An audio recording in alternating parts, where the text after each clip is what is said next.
Salutations chaleureuses à vous tous, alors que nous nous préparons à célébrer la naissance du Seigneur en cette année tumultueuse de 2024.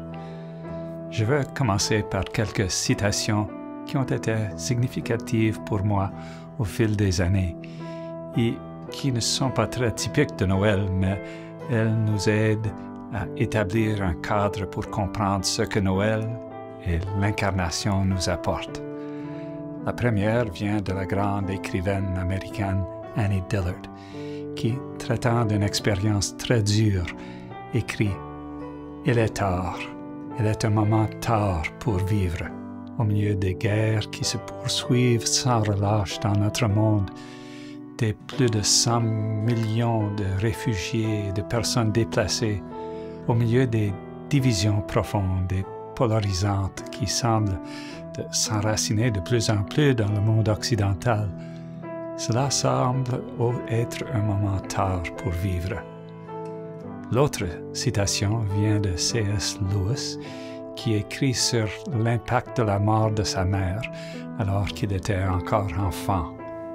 Il écrit « Avec la mort de ma mère, tout bonheur installé, tout ce qui était tranquille et fiable a disparu de ma vie.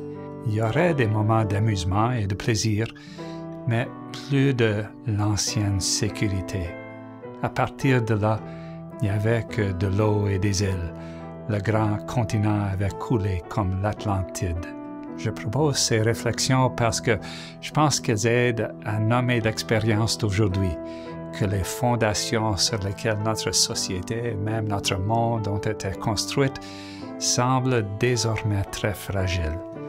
Les valeurs collectives qui ont défendu la dignité humaine et la valeur de chaque personne humaine, progressant dans certains domaines, sont profondément menacées dans d'autres. En essayant de décrire ce moment de l'histoire, les mots de C.S. Lewis me viennent à l'esprit. À partir de maintenant, il n'y avait que de l'eau et des îles. Mais la foi chrétienne offre un autre type de fondement qui n'est pas ancré dans le sentiment général et peut-être naïf que les choses progressent toujours dans la bonne direction. Au contraire, la foi chrétienne nous enracine dans la capacité et le désir de Dieu d'entrer dans notre histoire, dans toutes ses luttes et d'apporter un autre type de transformation. La naissance de Jésus, la venue de Dieu dans la chair, proclame le désir de Dieu d'être près de nous, de marcher avec nous, de nous montrer un visage d'une incroyable miséricorde et d'une grande tendresse. C'est le fondement sur lequel nous pouvons vivre avec espoir et joie, malgré l'instabilité du paysage moral et politique dans lequel nous vivons. Je suis sûr qu'au moment de la naissance de Jésus, au milieu d'une énorme instabilité politique, dans une époque d'oppression, il me semblait aussi qu'il était un moment tard pour vivre.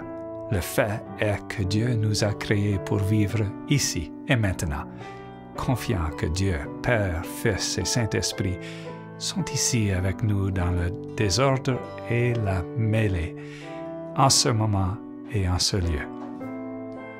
Finalement, je vous invite à considérer encore une chose qui concerne la manière dont Dieu est venu dans le monde en Jésus.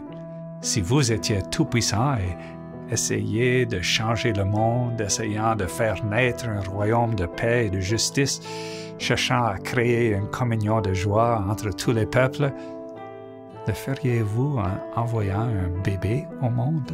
Voudriez-vous vous éloigner de votre pouvoir et de votre puissance, vous envoyer dans la vulnérabilité et de manière cachée? C'est ce que Dieu fait. Voilà qui est notre Dieu. C'est ainsi que Dieu nous est révélé, de la manière la plus intime, la plus tendre et la plus vulnérable imaginable. Dieu est venu marcher avec nous. En cette période de Noël, je vous invite à réfléchir à cela, l'incroyable miséricorde et compassion qui s'y révèle, et ne pas soumettre à aucune tentation de découragement ou de désespoir. et regardez ce que Dieu fait. Ayons confiance en cela. Puissions-nous trouver de la joie en sachant ce que Dieu fait pour nous. Et puis, essayons d'aimer comme Dieu aime, de vivre de la manière que Dieu ouvre à nous avec une grande confiance et espérance, de la joie et de la miséricorde. Joyeux Noël à vous tous. Puissiez-vous connaître les grandes bénédictions de l'enfant Jésus.